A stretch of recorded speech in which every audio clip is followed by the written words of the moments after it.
सेवित लोगों को वश में करने वाली दिव्य स्त्रियों से शोभायमान, जहाँ वेद ध्वनि हो रही है, ऐसे स्वर्ग से भी मनोहर परम रमणीक प्रकाश स्थल दिल्ली शहर में एक वेद शर्मा नामक ज्ञानी ब्राह्मण रहता था। उसी का पत्नी नाम लीलावती था। उसके महापराक्रमी 7 पुत्र तथा संपूर्ण लक्षणों से युक्त वीरवती नाम की एक पुत्री उत्पन्न हुई और उसकी आंखें नीलकमल के समान और मुख चंद्रमा के समान था। और उसके विवाह के योग समय आ जाने पर वेद शर्मा ने एक वेद शास्त्र के विद्वान ब्राह्मण को विवाह की विधि से उसने कर दिया। तत्पश्चात वीरवती ने अपने भाई की स्त्रियों भौजाई के साथ गौरी का व्रत किया। तत्पश्चात कार्तिक कृष्ण चतुर्दशी के दिन व्रत उपवास कर सायंकाल में स्नान कर सबों ने भक्ति भाव से वट वृक्ष का चित्र बना। उसी के नीचे शंकर जी तथा पार्वती जी, गणेश जी तथा स्वामी कार्तिकेय जी के साथ पार्वती का चिन्ह बनाया और नमः शिवाय इस मंत्र से गंध पुष्प अक्षत आदि से गौरी का पूजन किया। फिर शिव जी, गणेश जी तथा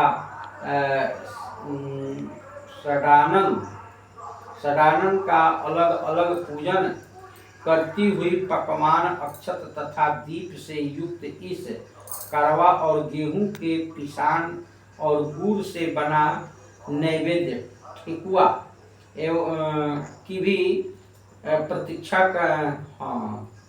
ठेकुआ एवं और भी अनेक प्रकार के फलादि भोज्य पदार्थ को अर्पण किया। तत्पश्चात अर्घ्य देने के लिए चंद्रोदय की प्रतीक्षा करने लगी।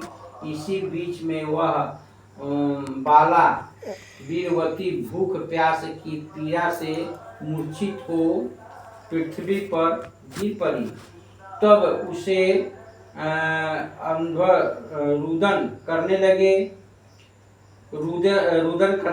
फिर वीरवती का मुख धो पंखे से हवा कर उसको उठाया।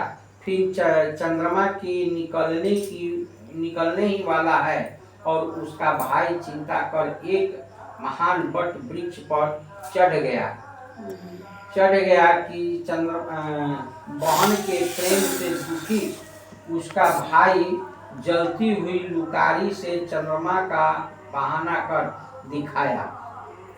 तब वह उसे चंद्रमा का उदय जान दुख को त्याग विधान से अर्घ्य देकर भोजन किया।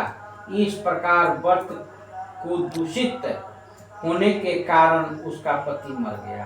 तब वीरवती अपने पति को मारा देख पुनः शिव जी का पूजन कर एवं वर्ष तक निराहार व्रत किया और वर्ष के समाप्त होने पर करक चतुर्दशी का व्रत फिर भौजाइयों ने किया और पूर्वोक्त विधान से वीरवती ने भी व्रत को किया। तब उसी दिन देव कन्याओं के साथ इंद्रावती वहां करक चतुर्दशी का व्रत करने के लिए स्वर्गलोक से आई और वे स्वयं वीरवती के पास चली गई। और मायूसी वीरवती ने इंद्रावती के सब बातें पूछी। तब विनय पूर्वक वीरवती ने कहा कि अब मैं करक चतुर्दशी कर व्रत कर अपने पति के घर आई तो मेरा पति मर गया। हमें ज्ञान नहीं कि मेरे किस कर्म का फल मिला। और हे महेश्वरी, हमारे भाग्य से आप यहाँ आ गए हैं तो मेरे पति को जीवित कर मेरे पर कृपा कीजिए। और इंद्रावती ने कहा कि हे सुभगे, गत वर्ष जो तुमने अपने पिता के घर करक चतुर्दशी का व्रत किया था तो बिना चंद्रमा के उदय ही तुमने व्यर्थ अर्घ दे दिया, इसलिए व्रत दूषित हो गया। इसी से तुम्हारा पति मर गया। अब इस समय यत्न से इस करक चतुर्दशी व्रत को करो, तत्पश्चात इस व्रत के प्रभाव से मैं तुम्हारे पति को जीवित कर दूंगी। श्री कृष्ण जी ने कहा कि हे द्रौपदी, इंद्रावती ने वचन सुनकर वीरवती ने विधान पूर्वक करक चतुर्दशी का व्रत किया और इस प्रकार उसके व्रत को करने से इंद्रावती ने प्रसन्न हो जल द्वारा अभिमंत्रित कर उसके पति को जीवित कर दिया। वह देवता के समान हो गया और उसके बाद वीरवती अपने पति के साथ घर आकर आनंद करने लगी। वीरवती के लिए व्रत के प्रताप से उसका पति धन धान्य पुत्र तथा आयु को प्राप्त किया। इसलिए इस व्रत को तुम भी यत्न पूर्वक करो। सूत जी ने कहा कि हे ऋषियों, इस प्रकार कृष्ण के वचन को सुनकर द्रौपदी ने इस व्रत को किया, जिसके प्रभाव से संग्राम में कौरवों को जीतकर पांडवों ने अतुलनीय राज्य को प्राप्त किया, जिससे उसका दुख जाता रहा। सो सौभाग्यवती स्त्रियां इस करक चतुर्दशी का व्रत कर सायकाल पूर्वोक्त विधान से पूजन करेगी, वे पुत्र धन तथा अतुल यश को पावेगी। करक इस मंत्र को पढ़कर दूध अथवा जल से पूर्ण कलश में पंचरत्न डालकर ब्राह्मण को दें और कहें कि हे गणेश जी, इस करक कड़वा दान से मेरे पति बहुत काल तक जीवित रहें, मेरा सौभाग्य सदा बना रहे और सुहागिन स्त्रियों को भी दे और उससे भी करावें।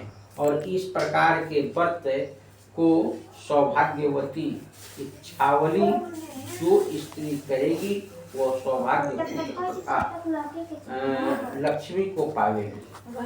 बोलिए प्रेम से कृष्ण भगवान की जय, शंकर भगवान की जय, माता पार्वती की जय, गणेश जी महाराज की जय, कार्तिक जी महाराज की जय, माता गंगा की जय, जय महादेव शंभू, करवा मैया की जय।